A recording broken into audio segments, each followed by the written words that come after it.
Hey guys, what's up? Jaden Reed here from Mazda Base, doing a review on the Nilo Media voice coil temperature sensor and amp sensor. So I have it wired up on the switch. You turn it on, side buttons, the sides, it'll boot in. This is with the car off, of course. So it shows sub temp and all my amps. So I have 7 amps in total.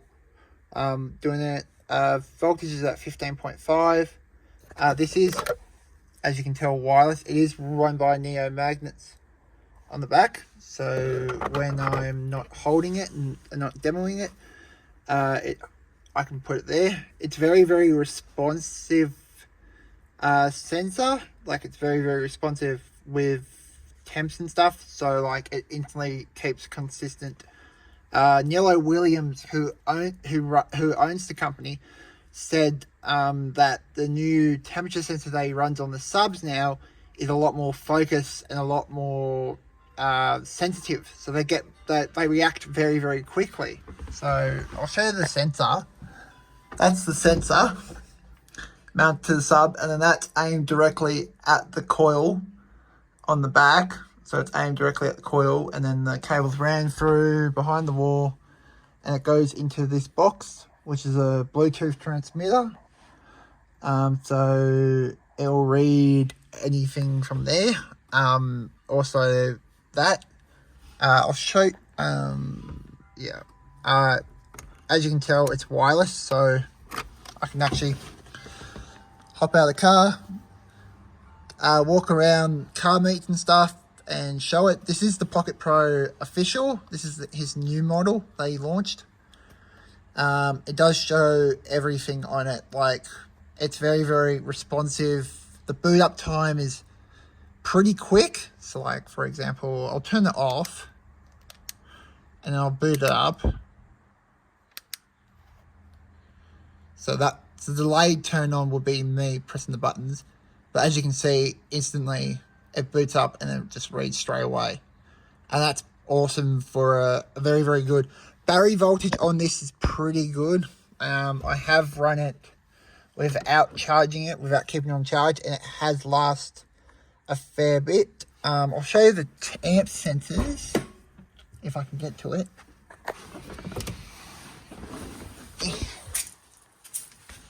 Mind the mess.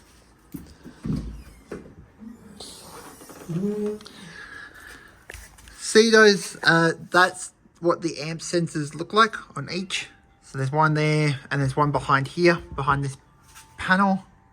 Up here, where the air vents are for these amps, each one has a sensor attached to it, well, screwed into the back of the wall, and then the sensor's aimed. It's an IR sensor, so it's aimed perfectly. Yeah, it's pretty good. That's his brand. Yeah. It's pretty good for what it is. But it is very responsive. The charging on it is very, very quick. Like, I have got it flat before, and then it charged pretty quickly for what it is.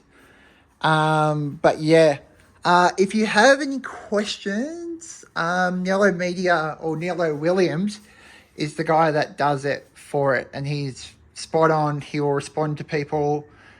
These are his new kits. So normally the old kit will show clip voltage and low voltage and high voltage, but now I've asked for 2 sensors so I can have monitoring system, because I was going to run 2 monitors. I did run his first model, which was a bit slow. It took time to boot up and stuff, but that's how it is. Yeah, but the Nilo Media kit is pretty good. It can have distance. So, like, I'll show you. We'll walk away from the car. The sun is going to fuck with it, of course. But as you can see, I'm very, very... I'm about that much distance away from the car, and I can still read it. This is at night. It glows in the dark. It is glow-in-the-dark filament. That's why it is. I've got blue LCD display.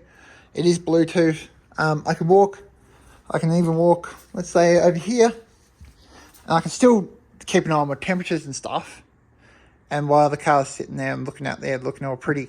Yeah, it is pretty good. I know there's other companies out there that are making these now, so it's pretty good to get your hands on one.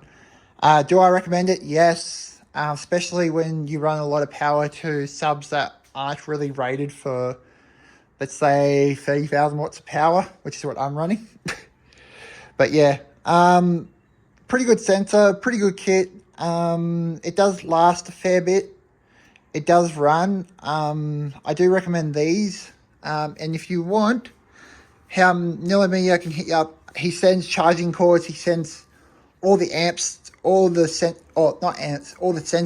for the amps and sub temp. So all it is, and this setup from DNS setup that got installed by DNS.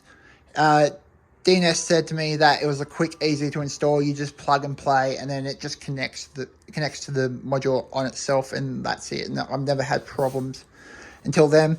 I have always watched this when I demo, so I can keep an eye on voltage and stuff, and that's about it. This is actually a full in-depth video, or full video of the temperature sensor and explaining about it, but I probably will later. But the video on the page currently is of it in action to show you how quick it moves and stuff. Hope you like it, and I'll see you in the next one.